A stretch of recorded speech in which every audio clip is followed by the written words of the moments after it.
क्या हुआ भाभी? मुझे माफ कर दीजिएगा, हर बार लाला रोकड़िया की शक्ल सामने आ जाती है।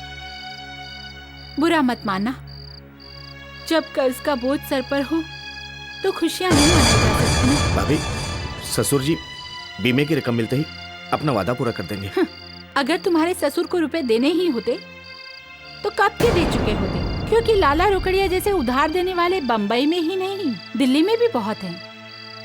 खैर तुम छोड़ो, तुम एक काम करो, मेरे कुछ जेवर हैं, तुम लाला रोकड़िया को दे आओ ताकि उसका कर्जा भी चुक जाए, फिर सुहाग रात भी मनाना।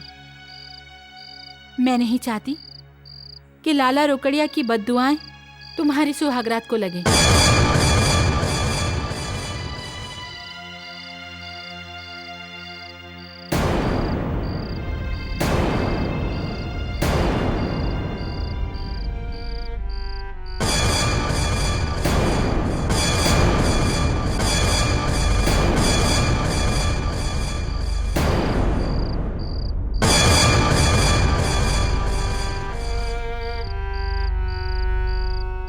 घर में फोन है और एसटीडी भी है। कोई अगर अपने पापा को फोन करना चाहे तो इसमें मनाही नहीं है, क्योंकि जब तक पैसे नहीं आएंगे सुहागरात नहीं मनाई जाएगी।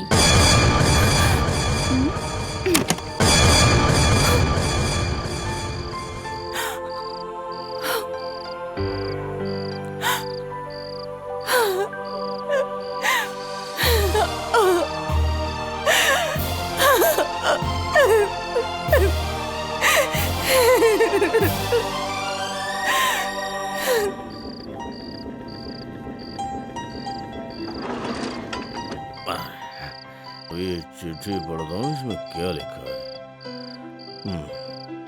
सबसे पहले मिठाई पलंग के दाईं तरफ। कौन सा दायां है? हाँ। उसके बाद दूध और बादाम। ये दूध है ना? हाँ, ये बादाम ये यहाँ। हाँ। उसके बाद क्या है? फूल। ये रहे फूल। हाँ। सुहाग का बिस्तर, लेकिन अब सुहागरात सिर्फ समाधि बनकर रह गई है। चलो समाधि पर ही फूल डालते हैं।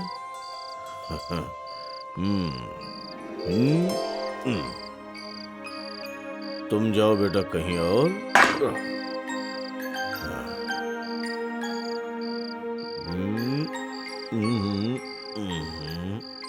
ओहो, हाँ, बढ़िया है। वो क्या है? हम बने तुम बने एक दूजे। अरे रे रे, ये क्या हो गया तुम्हें? ये क्या कर रहे हो? तुमने ही तो कहा था कि आज अपनी सुहाग रात फिर से मनाएंगे, इसलिए हम आकर बेड पर बैठ गए। सुहाग रात में दूल्हा नहीं, दुल्हन इस तरह से बैठती है। दुल्हन बैठती है ना? हाँ। तो फिर हम कौन है? आप तो मेरे दूल्हे राजा हैं। ऐसा मत बोल, शर्म आती है।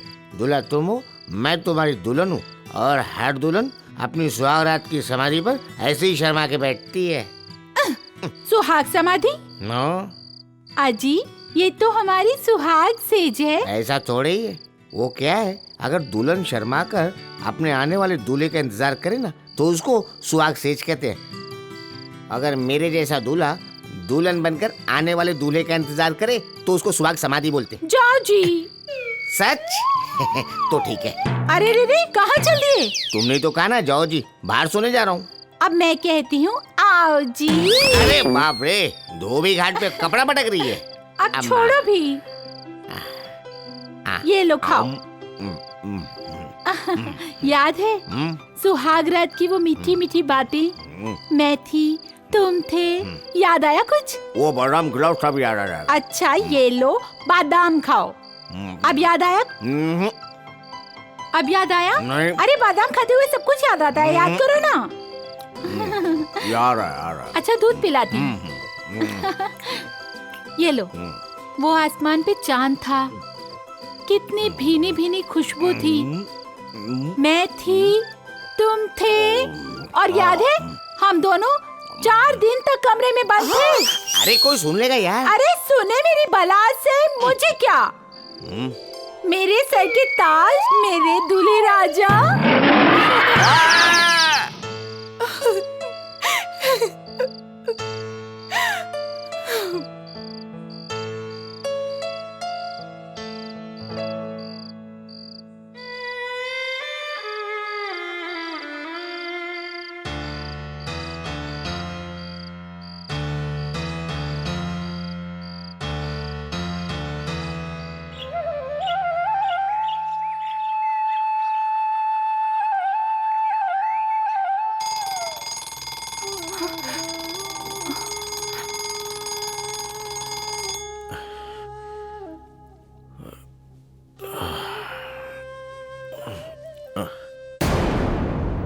हे भगवान,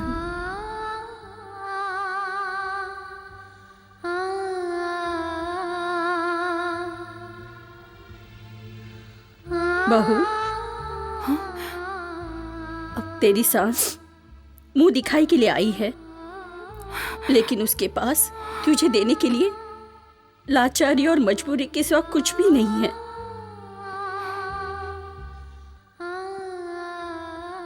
ये क्या बहू, कम से कम सुहाग की चूड़ियां तो पहने रहती।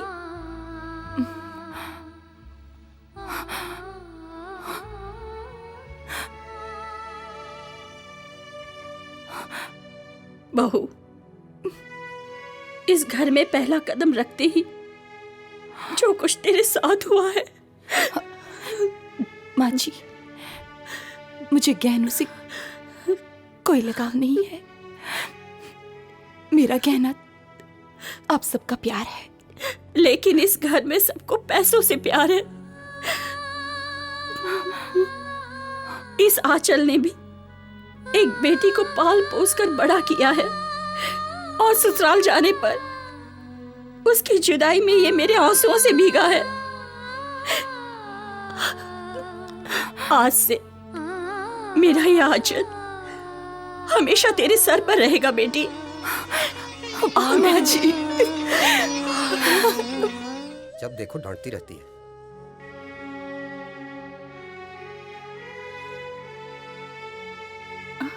अरे छोटी बहू, तू यहाँ क्यों खड़ी है? ले चाय पी ले। माँ जी, आपने क्यों तकलीफ की? मुझे बुला लिया होता। अरे बहू, जब तक हाथों की मेहंदी ना छूटे तब तक तो दुल्हन बनी रहे। काम तो जिंदगी भर करना ही है। ये ले, मैं बड़ी बहू को चाय देकर आती हूँ।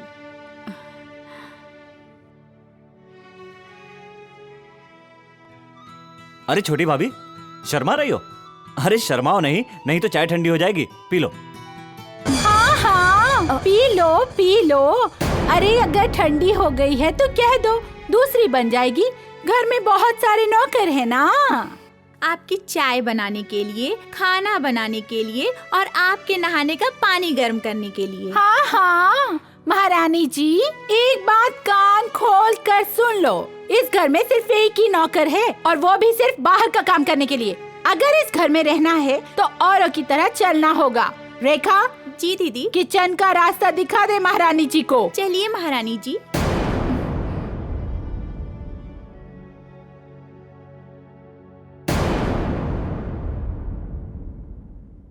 मेरी गठोरी में लग गया चोर मुसाफिर। अरे संभाल के, घुटना लगेगा, आंख में मोच आ जाएगी। क्या कहा? नहीं मैं तो ऐसे ही। ये हुलिया बना के जनाब कहाँ जा रहे हैं? मैं तो कपड़े धोने जा रहा हूँ। कपड़े धोने?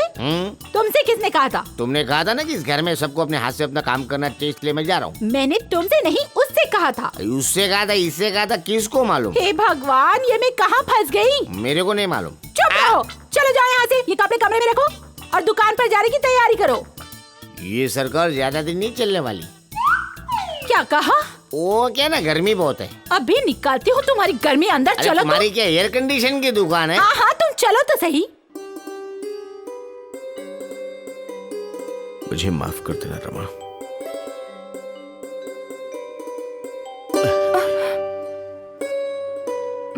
महारानी जी।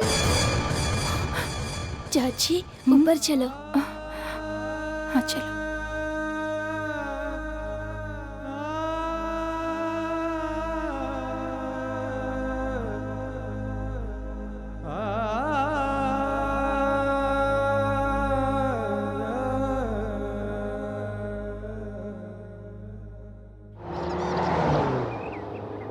मैं कहूँ जी, तुमसे ज्यादा दुनिया देखी है मैंने। सौदेबाजी तो धंधा करने से पहले होवे है। शादी करके दुल्हन तो आप घर ले आए, अब काहे का दहेज? तो खा गए हो धोखा, अब लाला रुकड़िया क्या खावे? कहाँ से दोगे मेरा 10 लाख? मकान बेचकर या दुकान बेचकर? लाला जी, आपको अपने पैसों से मतलब है, वो वक्त से मिल जाएंगे। मिलेंगे, क्यों नहीं मिलेंगे भाई? आप जैसे सपूत हो तो मेरे पैसे तो कहीं नहीं जा सकते। मगर सोच लो, अब 10 महीने का टाइम बाकी है। अगर वक्त पर नहीं मिले तो दुकान मेरे हिसाब करके। जय श्री कृष्ण, जय श्री कृष्ण, जय श्री कृष्ण। रमेश, अगर लाला की बात में दम है तो ये 15 लाख चुकाएंगे कहां से? ऐसे तो हम लोग बर्बाद हो जाएंगे एकदम से।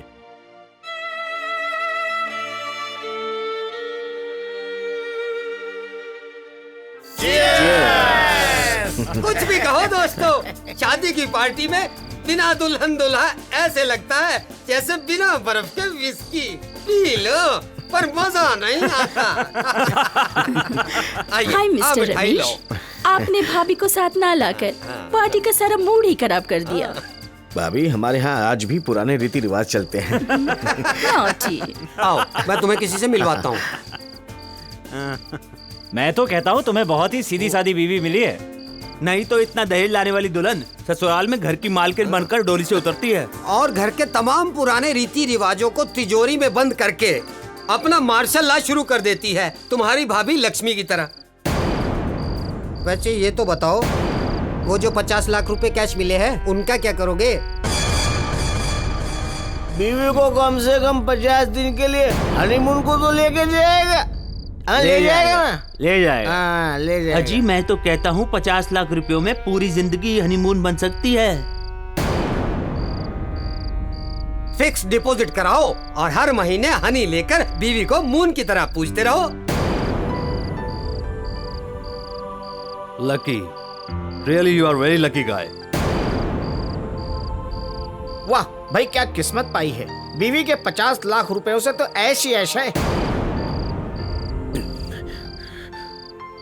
Shut up!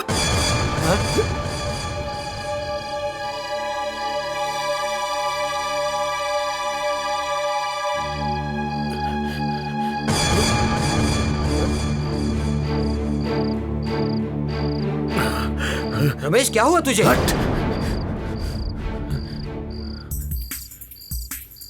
मेरी शादी की पार्टी तुम लोगों ने मेरी खुशी में दी है या फिर जलन में? अगर मुझे अच्छी बीवी मिली या दहेज में जो कुछ मिला वो सिर्फ इसलिए कि मैं इसके काबिल हूं। मेरे ससुराल वालों ने मुझे इसके लायक समझा है। इस शादी के बाजार में तो तुम सब लोग भी तो खड़े थे, मगर खरीदारों ने तुम्हारी कीमत सिर्फ हजारों में लगाई और मेरी कीमत लाखों में लगाई। और एक बात और सुन लो, अगर मुझे 50 लाख रुपए मिले हैं तो मेरे लिए वो रुपए दुल्हन के हाथ में लगी हुई मेहंदी के रंग की तरह से है। हट! जिसका रंग 4 दिन में मैल की तरह उतर जाएगा, समझे? अरे रमेश सुनो तो। कुछ नहीं सुनना मुझे। प्लीज रमेश। इनकी कीमत हजारों में लगी तो मैं क्या करूं? हाँ? पागल कहेंगे, बेवकूफ लोग। सबके सब चलते हैं मुझसे, मेरी शादी से। अरे मैं इसमें क्या कर सकता हूं? बेवकूफ कहीं के बात करते हैं मुझसे। हैं?